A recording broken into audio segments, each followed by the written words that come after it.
but you are a potential leader will be inside. But one who influences, motivates, and makes a difference in the lives of the children and families we serve, they are also known as leaders.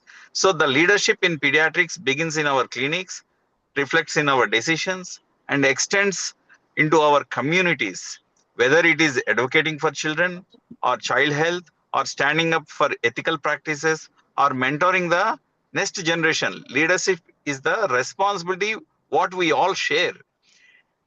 This session is an opportunity for us to pause, reflect, and rediscover that inner strength to align our professional journey with a larger life vision.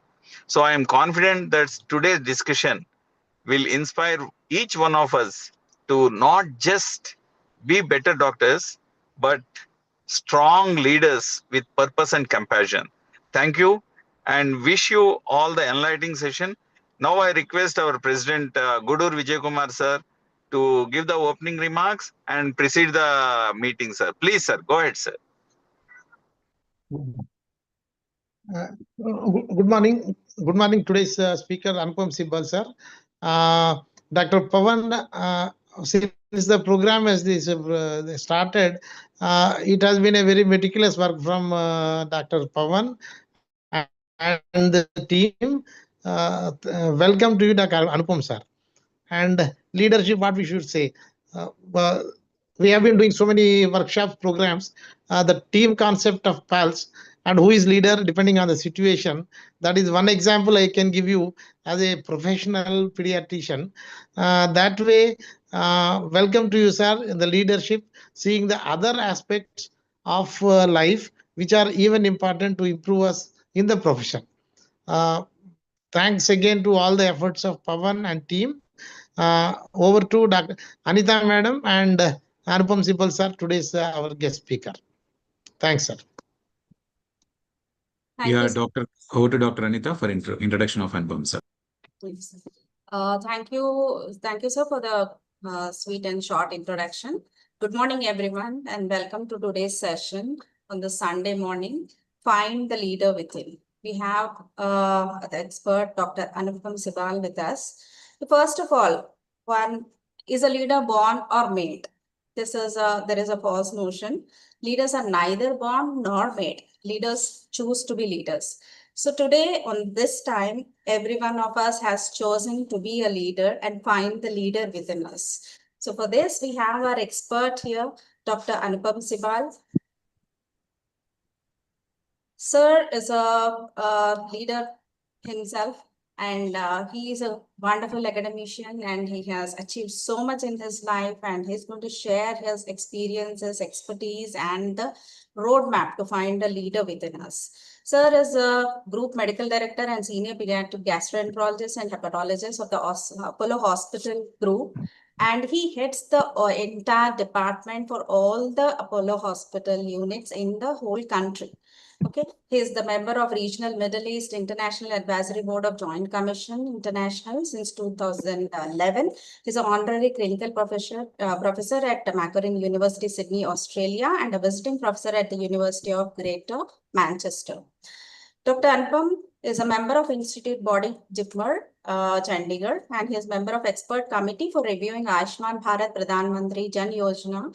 And he has helped us setting up the first ever liver transplant program in India in Apollo Hospital in 1998. And the Apollo transplant program is the busiest solid organ transplant unit in the whole world. And they are doing it since 2012. There have been more than 5,000 liver transplant, and amazingly among this, more than 635 other pediatric patients.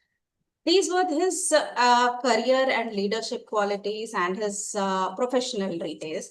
Then when we come to the academic achievements, both go hand in hand, right? So in academics, sir has about more than 171 publications, 16 chapters, and more than 600 national and international lectures.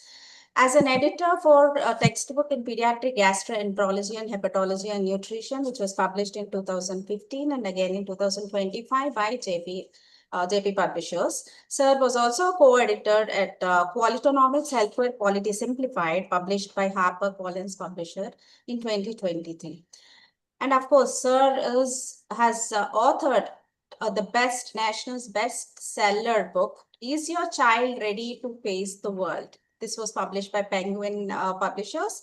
Sir is also co-author of Transplanting Hope, published by HarperCollins in 2025. This is a brief gist of Dr. Anupam Sibal, sir, and there is more to his.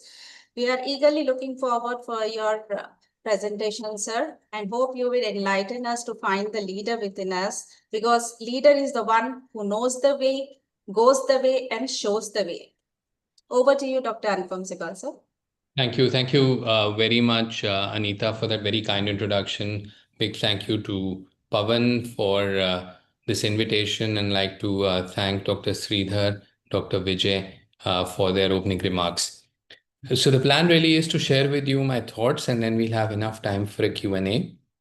So, all of us are so excited about coming to work every day. We enter our clinic, our hospital, our nursing home. We believe we're going to make a difference. We're going to take someone's pain away. We are going to be able to reassure parents. We're going to take their worries away. We're going to lend a shoulder. But I want to ask everyone, is anyone excited when they're coming in as a patient? What about us going in as a patient? Do we have that same sense of excitement? Anyone out there who says, wow, it's my lucky day today, I'm going to have a colonoscopy? Or is there anyone who posts on social media that I'm really looking forward to my root canal treatment today? And the reason for that is that when we come in as a patient, we are like a patient. We have the same worries, the same concerns, the same apprehensions. And we feel that something might go wrong. We are worried about pain. And then we meet the healthcare professional. And in that healthcare professional, we see a leader. Sometimes we don't realize it, but every healthcare professional is seen as a leader by the team members and by the community. So let's put our hands together for all the amazing leaders who've decided to take time out on Sunday to discuss leadership. But sometimes we forget that within us lies an even better leader. So let's spend the next half an hour trying to unleash that leader that lies within. Next, please. He was born on a dirt floor. He had all but 12 months of formal schooling. Next, please. He worked as a farmhand. He worked as a carpenter, as a store assistant, as a postmaster, and a soldier. Next, please. But what he really wanted to do was to become a public servant. So he ran for the legislature in 1832 and lost. Finally got elected and wanted to become Speaker of the state legislature, but was defeated. Ran for Congress, lost. Ran again for Congress, lost. Ran for the Senate and lost. Ran again for the Senate and lost. And then finally, next please, he was elected as the President of the United States in 1860. Next please. And 3 years later, he abolished slavery. There is so much that we can learn from the life of Abraham Lincoln. Next please. He had numerous qualities, but one amazing quality that stood out was that he liked to connect with the common people, the average citizen, and he asked them to send their ideas to him in the White House. And the White House was inundated with letters from common citizens.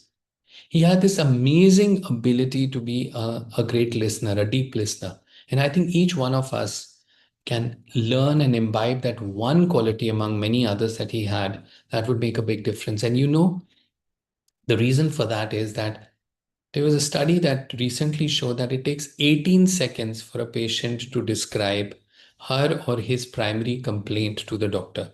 18 seconds. But guess what? The doctor usually interrupts after 12 seconds. So if we were to be patient and listen for 6 more seconds, we would have a more satisfied patient. So we could learn from Lincoln and become listeners, not just listeners, but deep listeners. Next, please. When he was assassinated, his Secretary of War, Edwin Stanton, said, "There lies the most perfect ruler of men that the world has ever seen." Next, please. What I'm going to be doing in the course of the next few minutes is really share with you some of the virtues, some of the values that define leadership. And I'm going to start with humility. Next, please. Mahatma Gandhi believed that humility was the first virtue that a person must possess for other virtues to emerge. He believed that humility laid the foundation stone for other virtues to emerge in a person. Gandhiji only traveled by third class, and of course, there is no third class in Indian Railways now, but that was the lowest class. Once he was traveling to Porbandar, and the compartment was very crowded, and entered a man who decided to take more place than his seat would allow.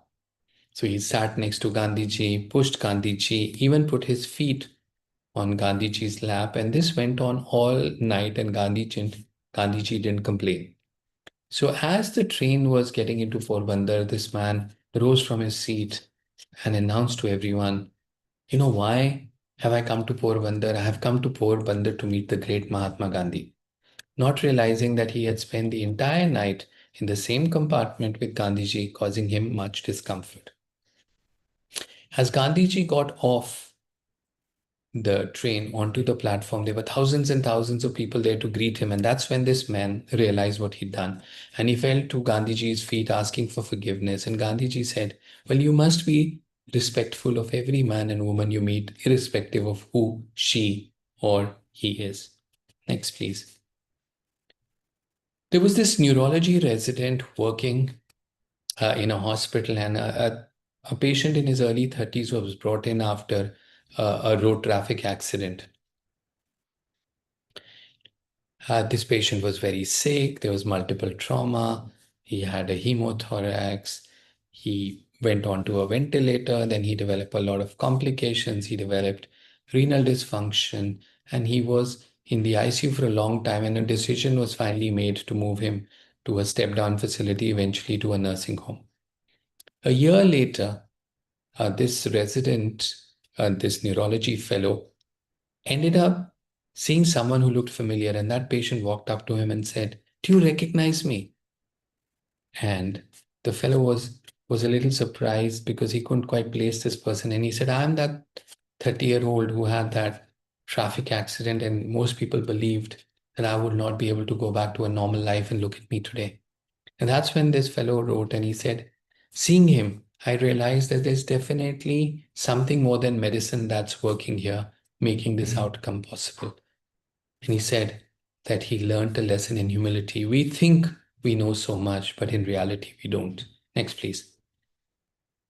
Sanjay Kandaswamy was referred to us at Apollo, Delhi in 1998. He was born in Kanchipuram, was diagnosed with biliary atresia, had a Kasai surgery, and as we know, very often the Kasai's portoenterostomy doesn't work, and that's what happened with Sanjay. His jaundice didn't clear, his nutrition got compromised, he started to become more and more deeply jaundiced, developed features of chronic liver failure, end-stage liver failure, and the only option for this family was a liver transplant. But a liver transplant had not been performed successfully in India at that point in time. So this family traveled from Kanchipuram to Apollo, Delhi, met us, and we counseled the family, and we said, well, because cadavers don't become available, the only option is a living-related liver transplant. So a parent would have to donate a part of their liver. But such an operation had not been performed successfully in India. The family was very clear they wanted everything to be done. So Sanjay's father decided to donate a part of his liver, and this child underwent a liver transplant on 15 November 1998 at Apollo Hospital, Delhi. Next, please. Unfortunately, on the third day, this child developed abdominal distension.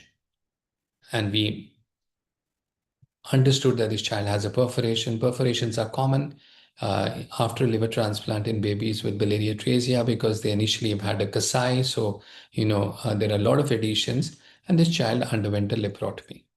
Next, please. Unfortunately, 2 days later, this child again developed abdominal distension and had a laparotomy. Next, please. And then he ended up having 2 more laparotomies.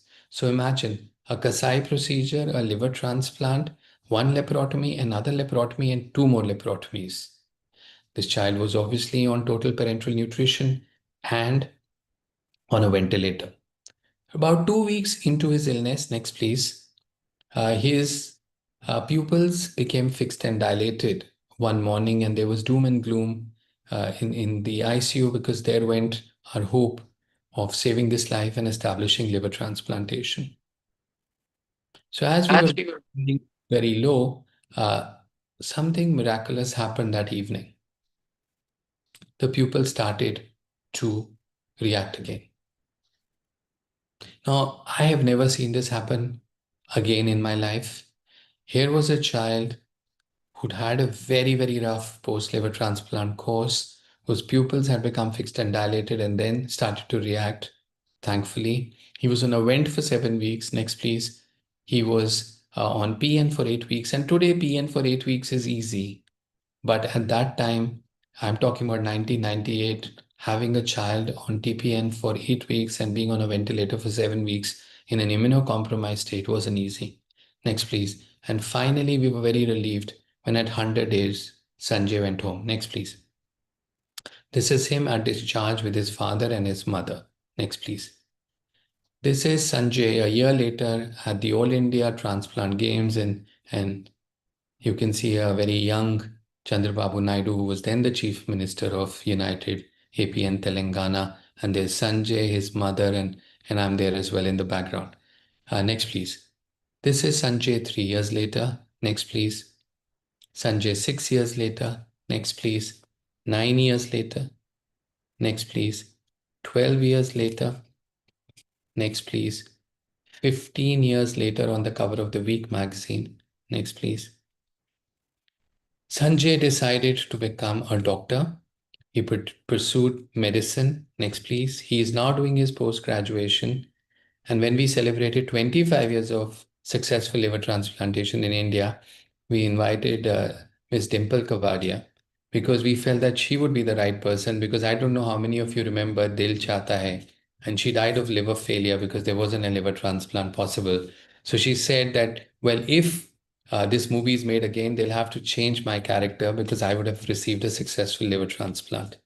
Next, please. Sanjay got married 2 years ago and he recently became a father. What Sanjay taught us was a big lesson in humility. We as doctors believe that we have all the answers, but we don't. In reality, we know very little. And this is something that we as doctors must realize every single day. Next, please. Emerson had said, every man I meet is superior in some way, in that I learn from him. Next, please. So we must ask ourselves this question every single day, especially when our patients put us on a pedestal. Are we humble? Can we keep our ego in check? Next, please. Now, I often ask people, are they under pressure? And I haven't yet met a person who says she or he is not under pressure. We are under pressure because, we want to be the perfect spouse, the perfect parent, the perfect child, the perfect sibling, the perfect friend, the perfect boss, the perfect colleague. And in this pursuit for perfection, we have created a pressure cooker kind of atmosphere that we live under. But then there are some people who know how to handle pressure. Next, please. Ben is one such person. This is Ben. He was raised by his single mom, Sonia, along with his brother. Next, please. Sonia had to keep multiple jobs so that there was enough food on the table and her boys could go to school. Ben had a big problem in that his grades were very low at school. He was basically disinterested in studying. And I think the reason for that was the harsh circumstances at home. So Sonia thought that maybe if I can give my boys books to read. Can you please move the slides only when I ask you to move them, please? So Sonia thought that if her boys could read books, perhaps things could be better. But she couldn't afford to buy any books. So she decided to get books from the library. And every time she got books, she gave one book to one of her boys and they were supposed to read them and make a summary, and then she would rate them on a scale. As Ben started to read, he realized that one day he could be an astronomer, one day he could be an engineer, one day he could be a doctor, and suddenly his interest in studying improved and he started to have better scores. But he also had another big problem, which was with anger. Once he hit his mother because they argued about the choice of clothes. And once he had a fight with his best friend about the choice of a radio station, and he took out a penknife and stabbed his best friend. Luckily for him, the penknife went into the buckle of the belt, otherwise Ben would have been sent into judicial remand. That day he realized that he had a very serious problem with anger, and he took the Bible and went into the washroom and cried. And he said he came 3 hours later outside and he was a changed boy. He had prayed to God to help him get over his anger. His grades were already great, and now with a handle on anger, suddenly Ben was a transformed child. He started to top his class. Next, please. He decided he wanted to go to college, but the family had no money. Luckily for him, he got a scholarship. Then he decided he wanted to become a doctor. So he went into med school. Then he decided he wanted to be a surgeon, a neurosurgeon. He did his training in neurosurgery. He decided he wanted to become a pediatric neurosurgeon. And then at a very young age, in his early 30s, he became the head of pediatric neurosurgery at Hopkins in Baltimore. Next, please. Ben Carson became the first surgeon in the world to separate conjoined twins, the Bender twins. Next, please. He went on to do many such surgeries and became very famous. Books started to be written about him. Next, please. And in fact, there's even a film now available on OTT, Ben Carson, Gifted Hands. Next, please. In 2005, these twins were referred to us from Patna for separation. But because such an operation had not been performed in India, we decided to take an opinion from Ben Carson. So I called up Hopkins. I spoke with Ben Carson and requested him to come to India to assess these children and help with the operation. So Ben, along with his wife, came to Delhi and spent several days with us, did an assessment. And while a separation was possible, the family decided against a separation.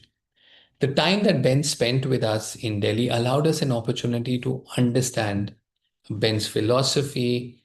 And we did a town hall with him. And I asked him, Ben, is it true that you don't get angry? And he said, I don't. I asked his wife, oh, come on, you've been married for more than 2 decades. I'm sure he gets angry. And she said, no, I have never seen him get angry. And Ben said, but the last time I got angry was when I stabbed my best friend. And then I asked Ben, I said, listen, you do these most complicated surgeries. How do you handle the pressure? Aren't you under pressure? What if the anesthetist is late or there's an issue with the way your instruments have been arranged, or the anesthetist you wanted is not anesthetizing? How do you handle the pressure? And he said, listen, I have a strategy to deal with pressure. Next, please. And he said, I have learned how to feed off pressure. This is really profound, and I want to pause here and repeat it. Feed off pressure. Because the pressure doesn't really go away. It's how you deal with pressure. Next, please. Ben Carson became the United States Secretary of Housing and Urban Development in the previous Trump administration. And something very interesting that he mentioned, his mother used to give the boys books to read and she used to rate them. Years later, Ben discovered that his mother really couldn't really read very much. So she used to score those books in a very arbitrary fashion, but just as a way to encourage her boys to read. Next, please. We have this beautiful Akshardham temple outside Delhi, and there is a great exposition of India's culture and history. And many heads of state are taken there, and a head of state from one of the CIS countries went there, and after his tour, he asked Swami Gyan Das Ji, who told me this story, a question. Now, what is very fascinating about the Swaminarayan sect is that while they have thousands and thousands of volunteers across the world, they just have about 300 sadhus who run all the temples. And what is even more fascinating about these sadhus is that most of them are highly educated. They are engineers from IIT, from IIM, they're doctors from top universities in the world. And this includes Swami Gyan Munidas ji. So the president asked Swamiji, I find the pressure of running my country too much. Please give me spiritual advice. And this is what Swamiji said. He said, when you carry a pitcher of water on your head and you walk, you're very worried that you'll spill the water, right? And the president nodded. And then he said, Mr. President, but when you go diving in the ocean and there are gallons and gallons of water above the head, do you feel the pressure? And the president said, no. So Swamiji said, you know what the difference is? When you're carrying the pitcher, you believe you are carrying the pitcher. But when you go diving, there is no I. So, Mr. President, stop thinking that you are running the country. Remove the I and the pressure will ease. Next, please. Get tough. Don't work under pressure. Work over pressure. Next, please. So we have to ask ourselves this question, can we handle the pressure? And can we help our juniors, our colleagues, our patients, and their caregivers handle the pressure? Next, please. All of us have these wonderful ideas. We want to do this and that. We want to change the world. And then we say, oh, if only my wife or my husband was more supportive, or if only my boss gave me the freedom, or if only my colleagues understood the importance of what I wanted to do. And then we give up that project. But there's some people who never give up. Next, please. The Miller family was one such family. Jody started to develop convulsions as a toddler. 1 convulsion, 2, 3, 5, 10, 1 anti-epileptic, 2, 3, 4. There came a time when she was having as many as 400 convulsions a day on 5 anticonvulsant medicine. And we all know how scary it is for a parent to see a child have a convulsion. So imagine having 400, 500 convulsions in a day. So they went from expert to expert, and finally a diagnosis was made. Next, please. She had Rasmussen's encephalitis. Now, this condition is seen 1 in 500,000 to a million healthy children, typically between the age of 3 and 10. Convulsions worsen, cognitive decline happens, and there is a downhill course. So finally, they met a neurosurgeon, and the family was told that there is treatment, but the treatment is radical. In fact, radical is perhaps an understatement, because radical's hemispherectomy means removing not just 5, 10, 20, 30, 40% of the brain, but 50% of the brain. Now, the family was aware that if you remove 1 centimeter of the brain, you can lose vision, or you can lose movement in a particular limb. And someone please go on mute, please. So, how would the child cope if half the child's brain is removed? So the surgeon explained that in a young child, there's lots of neuroplasticity. So the other half will take over the function of the half that's removed. Of course, there would be prolonged physiotherapy, and some of those functions would not come back, but many would. Well, this family was not going to give up, so they decided that Jody would undergo a hemispherectomy. Next, please. So she ended losing half her brain. She had prolonged rehab. She finally went home. Next, please. She went to middle school. Then she went to senior school. Next, please. Then she went to college. She decided, next, please, to become a teacher. Next, please. And this is Jody, happily married. So if Jody can live all her dreams with half a brain, can any one of us with full brains ever complain? Next, please. We must accept finite disappointment, but never lose infinite hope. Next, please. So question we need to ask ourselves is, will we be the ones never to give up? And will we be the ones who will never allow our patients and their caregivers to give up? Next, please. So the next virtue or value that I'm going to be talking about is giving. So I'd urge the person who's adding some color if he could delete the red, because I think the slides will kind of get messed up. I love color, but I think today it might just create a problem. So let's talk about giving. Next, please. Jorge Munoz drives a school bus. So he gets up early in the morning, actually a lot earlier than he should for his job, because he plans for what he wants to do every day in the evening.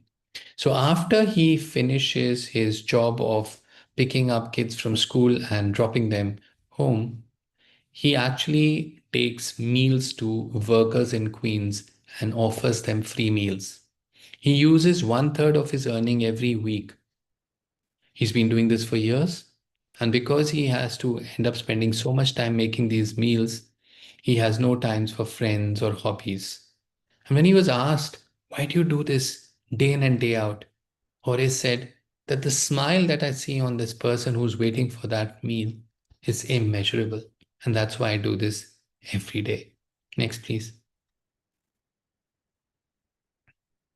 Dr. Colleen Coleman decided to donate a kidney to Dr. Brian Dunn, a colleague who had kidney failure. Next, please. And Dr. Loyola Howe went a step further and decided to donate a kidney to an unknown recipient. And when she was asked, why did you do it? And she said, if you believe in the brotherhood of man, there are no unrelated donors. Next, please. A lady got a call, and this was a call from a hospital in Chicago where her father was admitted, and the person said, well, please come to the hospital right away. Your father's very unwell. So she left her office and reached the hospital as soon as she could. And when she reached there was a nurse holding her father's hand. And she said, your father wasn't alone when he passed away. I was there. Now that hospital did not have a policy of overtime, and the nurse's shift was long over, but her values would not allow her to leave a person in his last moments alone. So she stayed on. Now each one of us can learn and give in some form, but giving in terms of time is so valuable at times for many families. Next, please. Sister Chetali Gaikwad works in Apollo Hospital, Nasik. Next slide, please. So she completed her night shift and was going back home when she saw that there had been an accident. So she got off her vehicle, attended to the patient, asked for an ambulance, and waited for the ambulance to come. Now, what would most people have done? They got the patient into the ambulance and they would have gone home, but not Sister Chetali. She decided to go in the ambulance to the hospital. She got the patient admitted. It became clear after the CT scan that the patient needed an emergency surgery. Now, most people would have gone home, but not Chetali. She waited for the patient to go into the ICU after surgery. And after the patient had been transferred, she then went to meet the mother who was in the hospital and told her what had happened. And only then, many hours after her shift had ended, did she go home. Next, please. Chetali says that she became a family member to that family after that. And here is a beautiful example of giving well beyond one's call of duty. Next, please. We make a living by what we get. We make a life by what we give. Next, please. So the question is, can we give? Next, please. And the next virtue that I want to talk about, the fifth virtue, is courage. Next, please. You know, this young boy was raised by his mother to be very courageous. When he was only 4, she decided to take him outside their home and left him in the fields to see whether he'd be able to come back or not. Next, please. When he was 12, she decided to send him on his cycle to Bournemouth a distance of 80 kilometers. And while she packed him a sandwich, she intentionally did not pack any water because she wanted him to learn to fend for himself. And it is not surprising that this young man, at the age of 16, had set up his own company, Virgin Records. Next, please. And Richard Branson then ended up becoming such a famous businessman. And a lot of his success can be attributed to this spirit of courage that his mother instilled in him. Next, please. Christian Barnard was a very famous cardiac surgeon. He was born in South Africa. Next, please.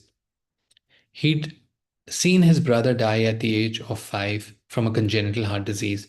And that's when he decided that he was going to become a surgeon. He was going to become a cardiac surgeon. He was going to find a solution to treating heart disease in children and also heart diseases in adults. When he was training as a surgeon, he discovered that most patients with duodenal atresia had a very, very poor outcome. So he decided to study why that was the case, and he figured that the surgery that was offered was conservative. And based on fetal blood supply, he felt that the surgery needs to be more extensive. Now, he was only a resident at that time, but he arrived at a solution. And when that solution was implemented, the outcome of duodenal atresia surgery improved. He went on to become a cardiac surgeon. He started doing cardiac surgery. He started developing new ways of treating heart surgery in children. And then he decided that he wanted to do a heart transplant. Next, please. On 3rd December 1967, a heart became available, and this was in South Africa. And he had to make a choice whether he was going to do a heart transplant. But then compared to colleagues in America and in Europe, he had done less experimental work. So in many ways, he had this doubt of whether he was well prepared to do a heart transplant, but he decided to take the plunge, and a 30-member team took 9 hours and performed the first heart transplant in the world. Next, please. He wrote, "On Saturday, I was a surgeon in South Africa, very little known. On Monday, I was world-renowned." Next, please. But sadly, this patient died 18 days later. But something very interesting happened. Exactly a month after he'd done the first heart transplant, another heart became available. Now, I would ask everyone on this panel, what would you do if you were Christian Barnard? You've done the first heart transplant in the world. You're world famous. Sure, heart transplantation would take time to get established. Your patient had died after 18 days. Should you not wait and do more experimental work? Wait for your time? Nobody can take away the first heart transplant and all the glory away from you. Or should you do the second heart transplant? And whenever I ask this question, and I know we can't do a head count just now, half the audience of esteemed doctors say they would wait, and half say they would do the second transplant. Well, Barnard decided to put caution away. Next, please. And he decided to do the heart transplant. So the second heart transplant was done on 2nd January 1968. And guess what? Next, please. That patient went on to live for 19 months. And that established heart transplantation. Next, please. So today, more than 5,000 patients in the world who undergo a heart transplant have Christian Barnard's courage to thank. Next, please. You cannot swim for new horizons until you have the courage to lose sight of the shore. Next, please. So the question is, do we have the courage? Next, please. Forgiveness. Now, this is such an important virtue, but it's just so hard to practice, isn't it? All of us have been hurt. Not once, not twice, but many times. And we are still learning how to cope with the hurt. We can't forget the hurt. So where comes the question of forgiveness? But then there are some people who understand the power of forgiveness. Next, please. And one such person was Nelson Mandela. In 1956, he was tried for treason and was sent to the Robben Island prison. Next, please. His cell was 7 feet by 9 feet, and he said that he could cover his cell in 3 paces. He was a category D prisoner, the lowest category. He was given the task of breaking limestone, and the harsh sunlight damaged his eyesight.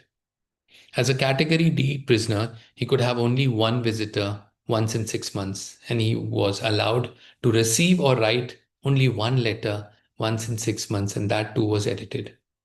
When his son died, he was not given permission to attend the funeral. After 27 years in prison, Nelson Mandela was finally released. Next. He went on to become president of South Africa. And guess what? Next, please. He invited Paul Gregory, the prison warden, to his swearing in. As president, he invited Percy Yutar, the public prosecutor who had asked for the death penalty for Nelson Mandela, for a meal. And everybody said, why would you do that? Why would you invite the man who asked for the death penalty for you to a meal? And he said, well, he was just doing his duty. He was asked, don't you hate your oppressors? 27 years of misery. And he said, leaders cannot afford to hate. Hating clouds the mind. Next, please. Forgiveness is the fragrance that the violet sheds on the heel that has crushed it. Next, please. So the question is, can we forgive? And my final virtue is gratitude. See, all of us are so fortunate. We are all pediatricians. We are spending Sunday talking about becoming leaders. We all have patients we look after. We have families. We've gone through a fantastic education. We have a profession that allows us to make a difference. And yet, how often do we express gratitude for what we have? Do we do this every day? Do we do this every hour? Do we do this once a week?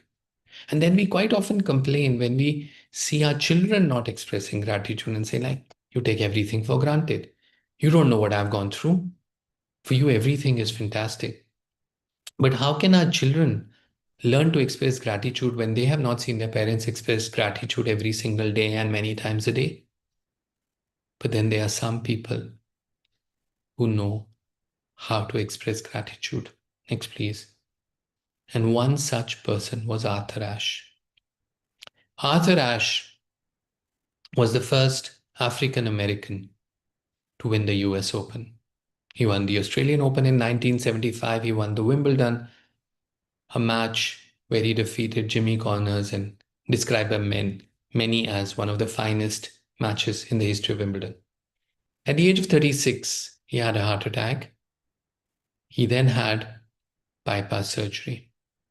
4 years later, he had another bypass surgery, and in 1992, he announced to the world that he was dying of AIDS. See, in those years, blood was not tested for HIV, and after his cardiac surgery, or during his cardiac surgery, he got blood transfusion, which resulted in him getting the HIV, which then resulted in AIDS, and there was no cure for AIDS. Arthur Ashe was a very popular player. He had established the ATP. He had a fan following across the globe, so his fans were devastated. Next, please. And one of his fans wrote to him, why does God have to select you for such a bad disease? And this is what Arthur replied. Next, please. The world over 50 million children start playing tennis, 5 million learn to play tennis, 500,000 learn professional tennis, 50,000 come to the circuit, 5,000 reach the Grand Slam, 50 reach Wimbledon, 4 the semifinals and 2 the finals. When I was holding a cup, I never asked God, why me?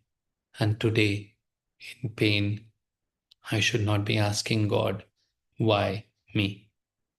What a powerful example of gratitude. Next, please. We should all remember what Lord Buddha had said. Let us rise up and be thankful, for if we didn't learn a lot, at least we learned a little.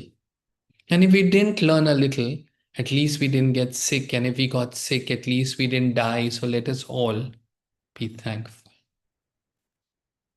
Next, please. A friend sent me a WhatsApp And this was from the Middle East. It was getting late at night. And this little girl wanted to sleep in the lap of her mother. So she took off her shoes. Next, please. Took a piece of chalk and drew her mother on the floor of her orphanage and went to sleep in her lap. In many ways, the relationship that we have with our patients is like that of a mother and a child. And their relatives leave in our care their most loved one, hoping that we would look after them just like a mother looks after a child. We quite often forget, but all of us are so privileged. Next, please.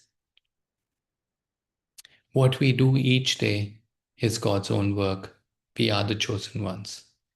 Thank you.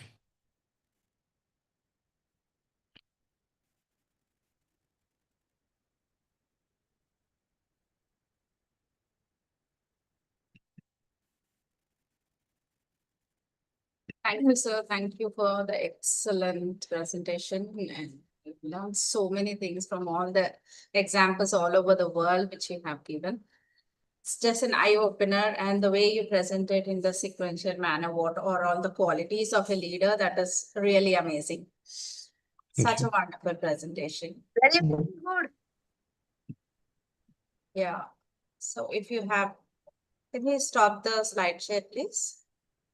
Dr. Pawan.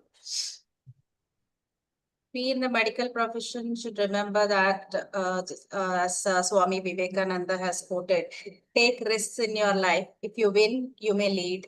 And if you lose, you may guide. You may be guiding so many people from your mistakes. Just like the heart transplant you have mentioned, this is similar to that. Does audience have any questions for sir? We can, yeah. We also should remember that leadership is not about just being in charge. It's all about taking care of all those you are in charge of. In our Wonderful, context, Anubhavi. it could be the Wonderful. patients, it could be their relatives, it could be their family. You all have to be in charge of all those things. So, Dr. Vishwanath, would you like to ask a question? I just want to appreciate the leader. That's it. Wonderful. Thank you. Thank you.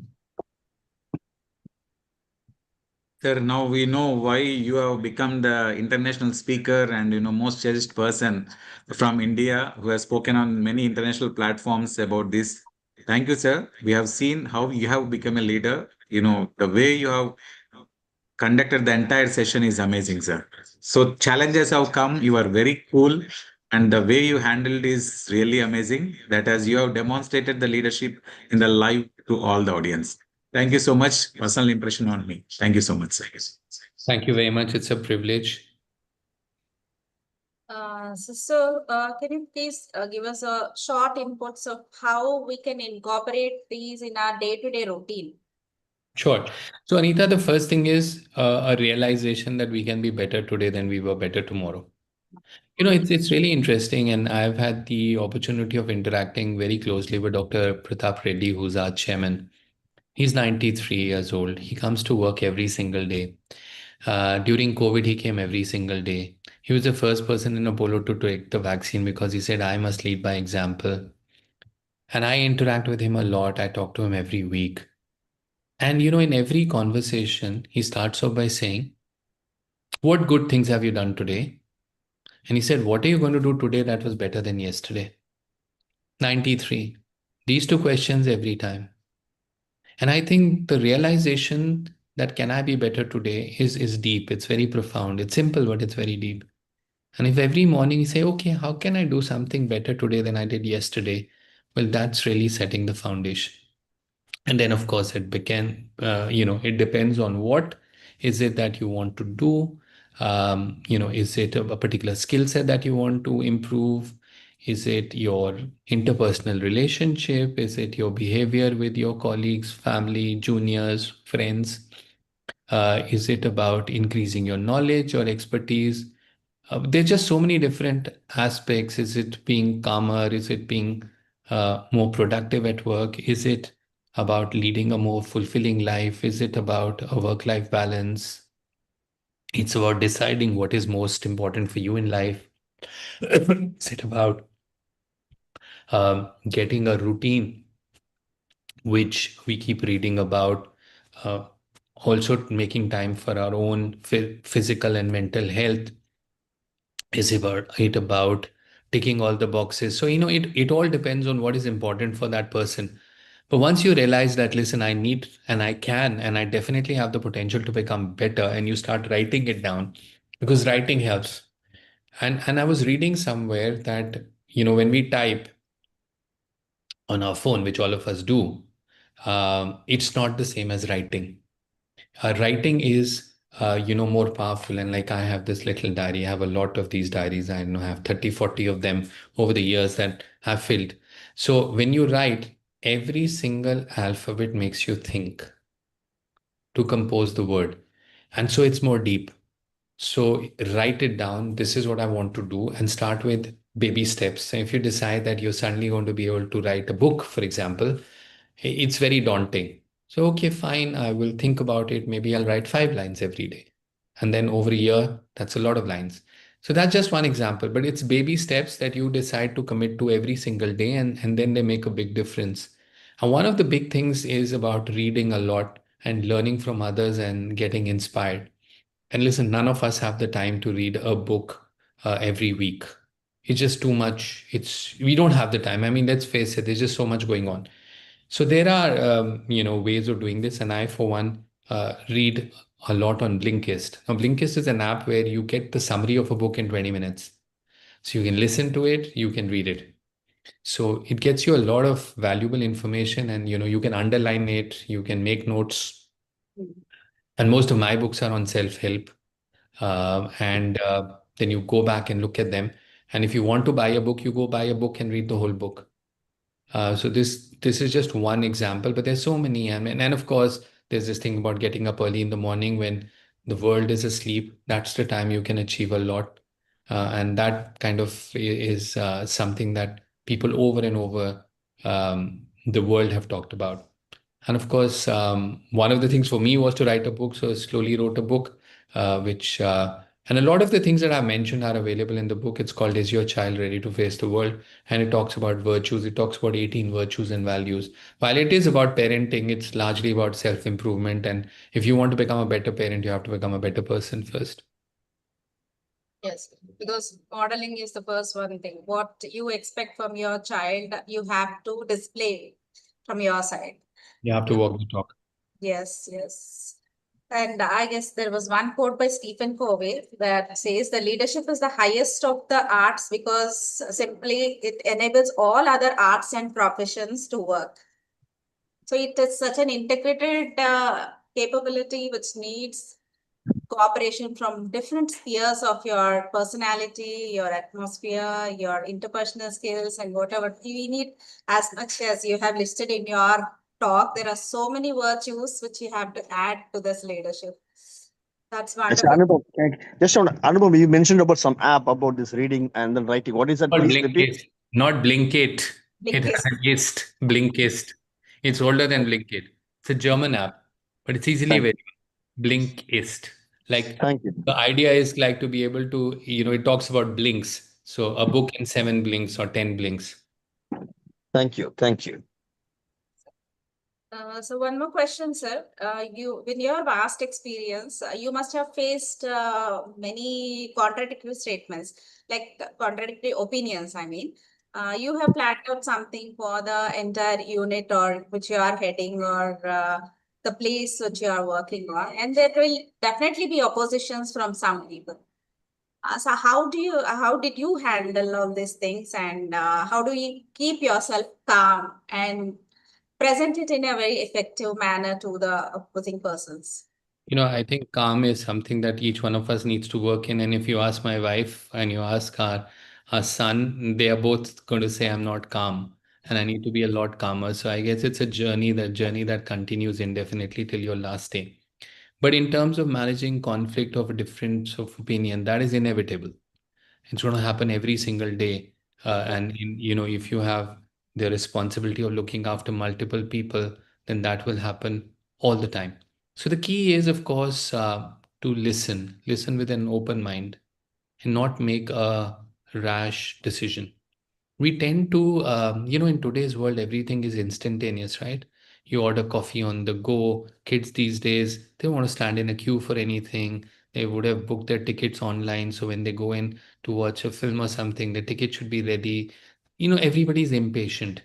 And that has now become a part of our culture. So if you don't respond to an email instantaneously, like you're not efficient. If you don't respond to WhatsApp, you're lazy, you're not organized. But Gandhiji had said, make time your ally.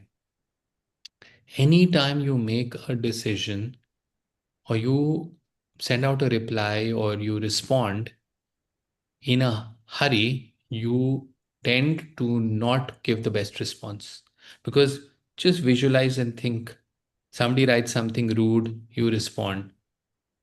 If you had waited for 1 hour, your response would have been different. If you had waited for 6 hours, it would have been different. If you had waited 24 hours, it would have been radically different. But that instantaneous response, because you want to respond at that time, ends up wasting so many man hours. And if you just waited for 24 hours, you would have perhaps responded very differently, or maybe not even responded, and saved a lot of time. So one of the things is um, make time your ally. So don't respond immediately. Think with an open mind. Try to put yourself. Now there, different viewpoints. So there is one school of thought. Put yourself Yeah, in the that's person's shoes. Now the Koreans say that there is a beautiful way of life in Korea called the nunchi. It's a fascinating way of living. So according to Nunchi, if you say you're going to step into someone's shoes, then how are you going to give an independent perspective? So they say you have to look from outside. You can't step into someone's shoes and try and look. But the key here is to get multiple viewpoints, think calmly, and then decide what is best very calmly. And of course, what is in the best interest of the larger community. And of course, it depends on your guiding principles and values. So, when I was a lot younger and I actually had this responsibility because I became medical director of Apollo Hospital at 35. And everybody there was older than I was. Every consultant was older than I was. So I actually started reading a lot. And for me, my philosophy was guided by what would Gandhiji do in that situation? So my desk has the three monkeys. It has Gandhiji's messages. My life is a message, the 7 things that he said. And I would say, how would he react? So let me think. And quite often I would get the answer, and the answer would be that you would be more open and more receptive.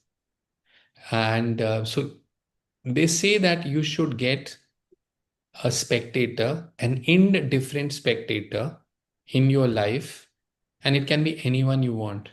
It can be someone from history, it can be someone contemporary, and you assume how would that person react and also get that person's viewpoint. Think of that person's viewpoint also before you actually react and give your opinion. But it all is a collaborative process. And yes, you will not be able to make everyone happy. That doesn't work. And there will be people who will be upset, but then that's the way it's going to be. I mean, if you want everyone to be happy, it's very simple. Make no decision. It's actually very clear. If you want to be really popular, just sit there and do nothing. very true, nothing. So coming to the decision, sir, we as a team leader, we make one decision. So we'll be responsible majorly for the consequences, right? So if it is a positive consequence, so everyone is going to applaud you and you're on the pedestal. When it is a negative consequence and the decision has failed in that concept or in that program, how do you deal with such things? So, I mean, everybody feels sad when a decision you made based on the judgment at that point in time, based on the facts that were available to you, and it doesn't go down well, I mean, you feel bad.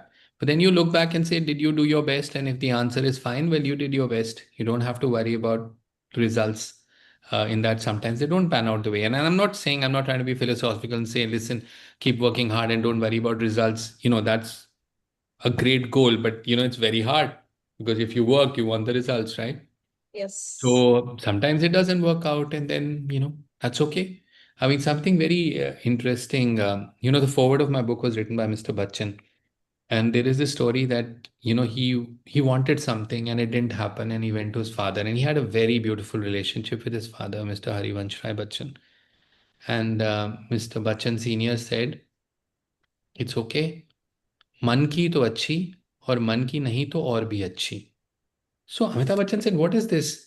Man ki nahi to aur bhi achhi. I really wanted this. He said, yeah, but you can't visualize what the ramifications of that, what you wanted, man ki. There's someone out there protecting you. So just because you didn't get what you want, there was some hidden good in it. And it's very hard to recognize, appreciate, accept it. And maybe it takes years for you to accept. And when you realize that you were saved from something that would have really taken you down. But at that point in time, you're angry, you're upset. So there's a lot of acceptance. But luckily for us in our culture, we believe in destiny. Whatever happens, happens for the good. And if you actually believe in that, life becomes a bit easier. There are a couple of acronyms that come in very, very handy at this point when things don't go the way you want it. So one is GPS, graceful, positive surrender. So you listen, we all have to surrender, but you can do that screaming and yelling and angry, or you can do this gracefully with peace.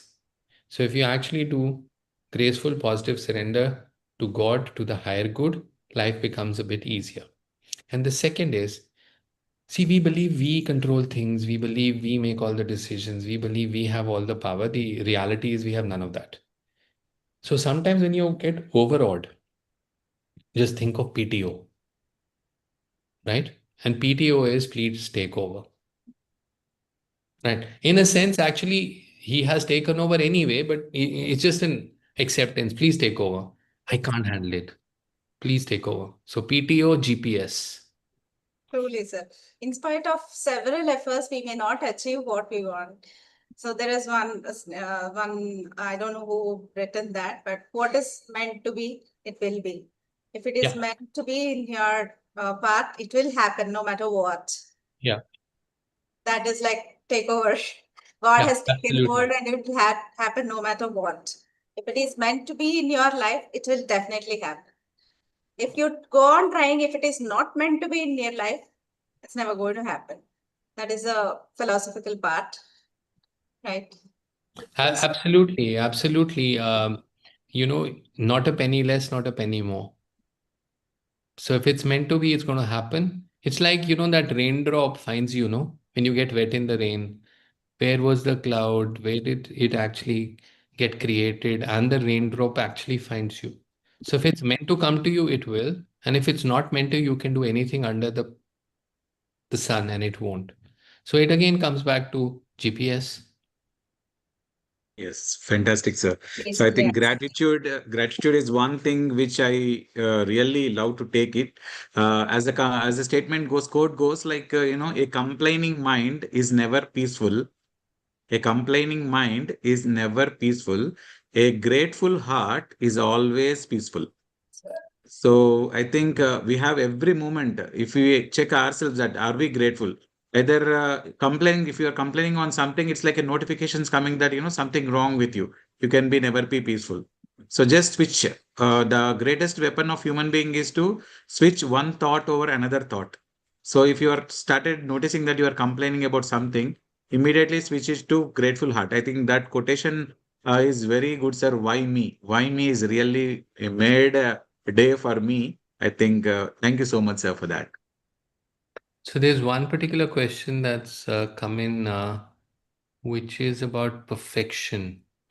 And it's like, as a professional, what is perfection? Right? So, well, let me just put it this way. There is a Japanese way of life. It's called wabi sabi. In this pursuit for perfection, we are actually creating a lot of misery. We want the perfect partner, we want the perfect job, the perfect home, the perfect holiday like you have on Insta that actually don't exist in the real world. And in this pursuit of perfection, we actually change jobs, countries, cities, even sometimes husbands and wives. because we have this whole thing about perfection. We want our children to be perfect. So there is no such thing as perfection in anything. Actually, according to Wabi Sabi, life is supposed to be perfectly imperfect. And if you accept that, life becomes easier. So when say an artifact gets broken in Japan, they actually put it together and put gold paint on it, and they say it's more beautiful than the original. See, we look at wood; it's got all those, aging, and we find that beautiful. We look at marble; it has all the cracks and everything. We find it beautiful. But when it comes to us and life, we want everything to perfect. Everybody wants the perfect skin. They want the perfect hair. They want the perfect body. They want the six packs, and they want everything perfect. But in nature, nothing is perfect, and we appreciate the beauty in imperfection in nature.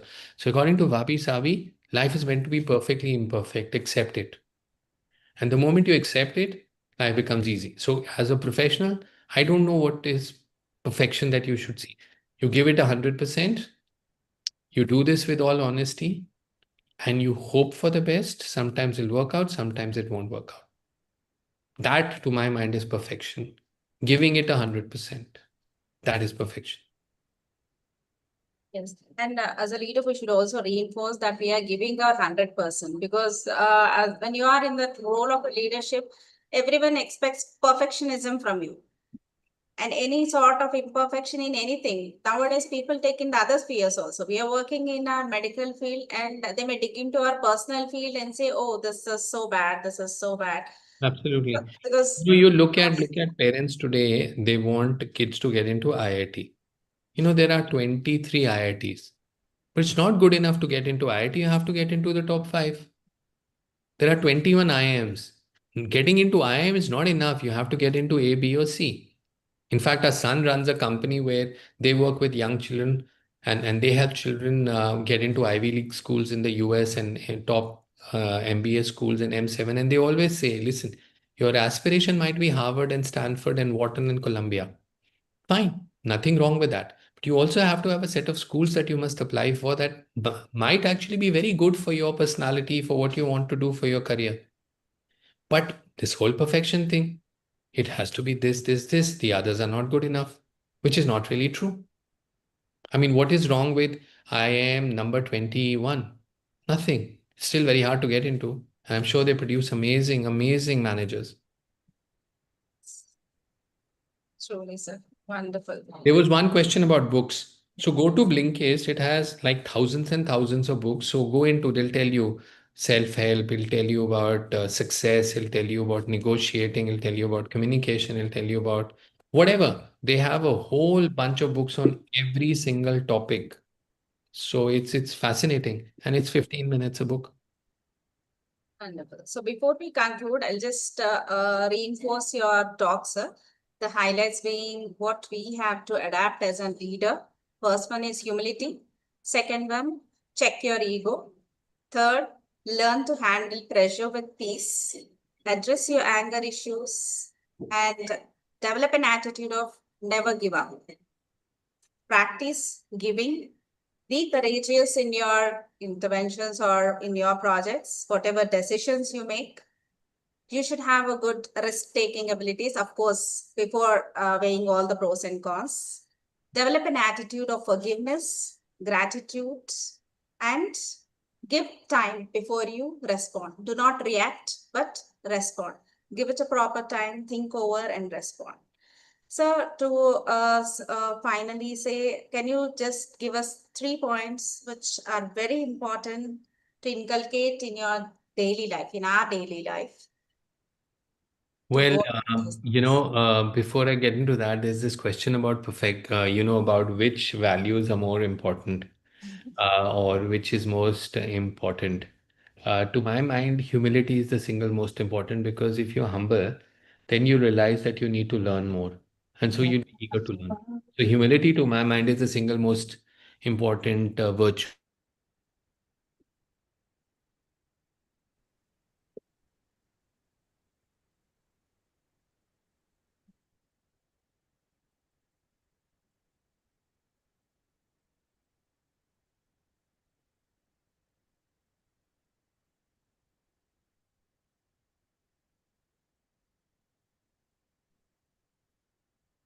Is it for everyone or sir's video has frozen?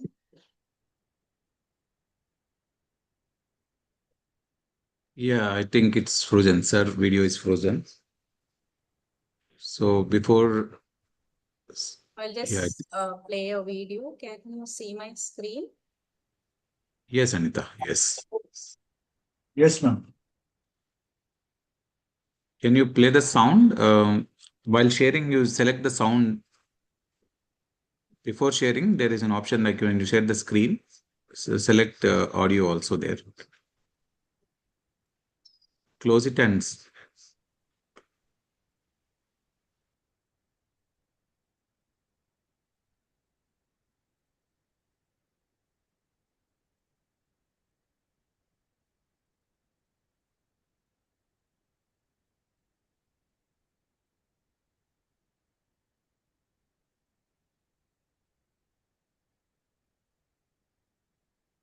Where should I select it?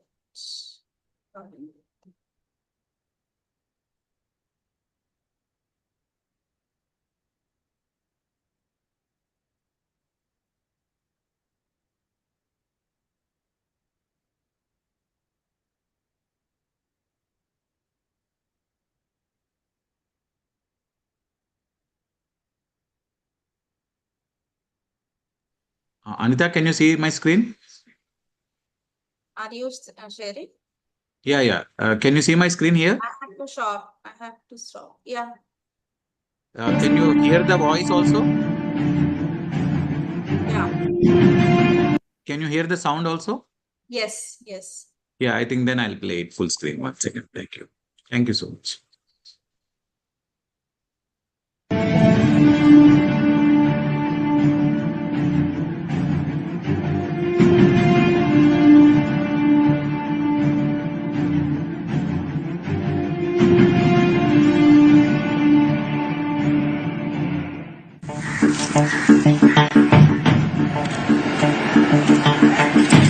इसमें tax भरते हैं क्या? सुबह से ऐसे करता है? नहीं होगा यार।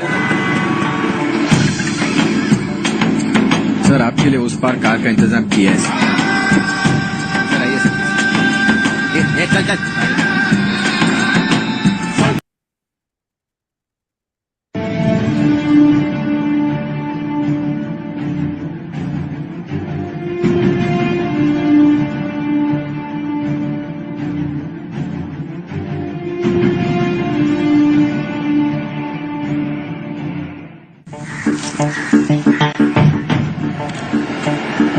इसमें टैक्स भरते हैं क्या? सुबह से ऐसे करता है? नहीं होगा यार। सर आपके लिए उस पार कार का इंतजाम किया है सर आइए सर चल चल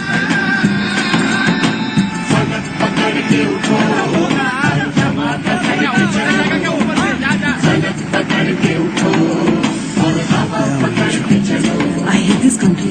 चलो तो हिंदुस्तान चले तुम चलो तो हिंदुस्तान चले तुम चलो तो हिंदुस्तान चले तुम चलो तो हिंदुस्तान चले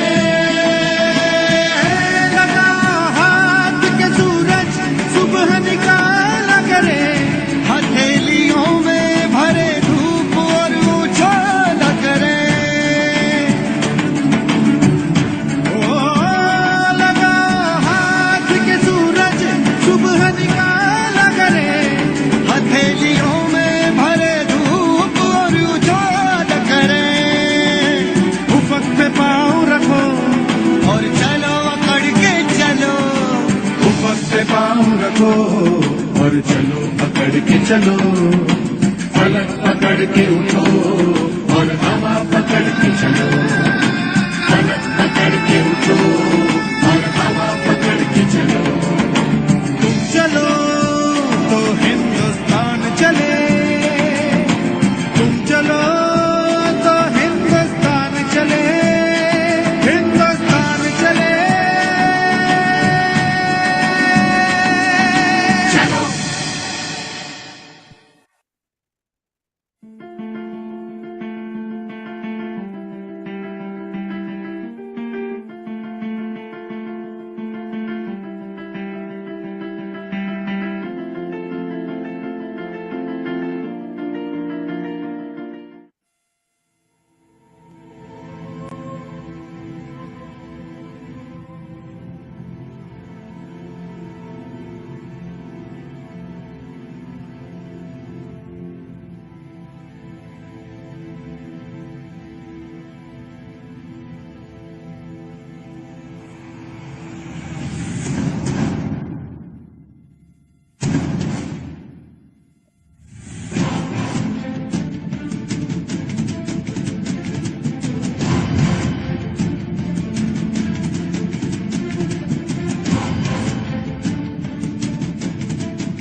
Wonderful. Thank you for the beautiful video, Dr. Pawan.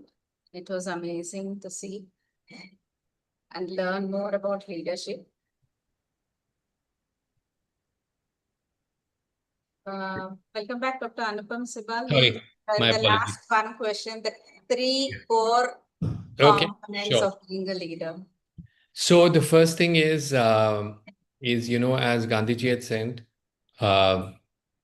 live each day as if it's your last. Learn each day as if you will live forever. So very important. Tomorrow might not come, so might as well say I love you to whoever we want to and spend time with them and not reserve it for tomorrow, but learn as if you're going to learn. So be humble, have an open mind and learn. So that's one thing. The second thing that I think is extremely important is that we tend to take ourselves very seriously, and we shouldn't. We all think that we are indispensable, but we are not. And the sooner we realize that, the better it is. It was written on someone's tombstone, and this is very profound. And because this is out of Hyderabad, so I can say this in Urdu and everybody will understand it. So किसी के कब्र पे लिखा था, मैं अहम था, यही वहम था. This is so deep. Each one of us thinks we are so important. If we're gone tomorrow, honestly, it's going to make no difference to anyone other than our immediate family. It really won't. There will be someone better. You know, in Kabhi Kabhi, there is that song that Amitabh Bachchan said, मुझसे बेहतर कहने वाले, तुमसे बेहतर सुनने वाले. So don't take yourself too seriously. We are here, but for a bit. And the third thing, of course, is GPS PTO. It's wonderful. Thank you so much, sir, for the wonderful knowledge you have shared and your expertise which you have shared. We are honored to have you with us today. And thank you, Team PATS, and for organizing this event. And thank you for giving me this opportunity. Before we close, I just want to say one sentence that leadership is a choice that lies in the space between stimulus and response. And today we have given you enough stimulus to find the leader within you, and how you respond to it is your choice. The choice you make every day finding your own leader within yourself and putting it into action in your everyday life is what the appropriate response would be. And we have given the right stimulus, I hope. Let us know whether we have done it right or not. And let us know whether you are going to implement these things in your everyday life or not. And happy finding leader within you. And hope you explore more and more within yourself and make your life more peaceful and meaningful. Thank you, sir, Anupam sir, for that blueprint for everyone, what a leader should possess. All the qualities, they are really practically and they can be practiced. And all of us who have listened to you, I think they stayed till last. That shows the way you have engaged them. Thank you so much, sir, for being an inspiring leader and a role model for us. Thank you. And PATS is eternally indebted to you for this wonderful session. And I request you to stay in the groups. And this entire month is Leadership Month. You can, share whatever your inputs with all the perfect pediatricians who was in the process of becoming that. So, as rightly said, there is nothing called perfectionism, but that is the ideal, what we are looking for. There's a metaphor actually. So, thank you so much, sir, for being us on the busy Sunday, taking time out of your busy family life. Thank you so much. We are eternally grateful for that. Thank you, sir, Anupam sir. Thank you so much. Bye-bye. Bye-bye.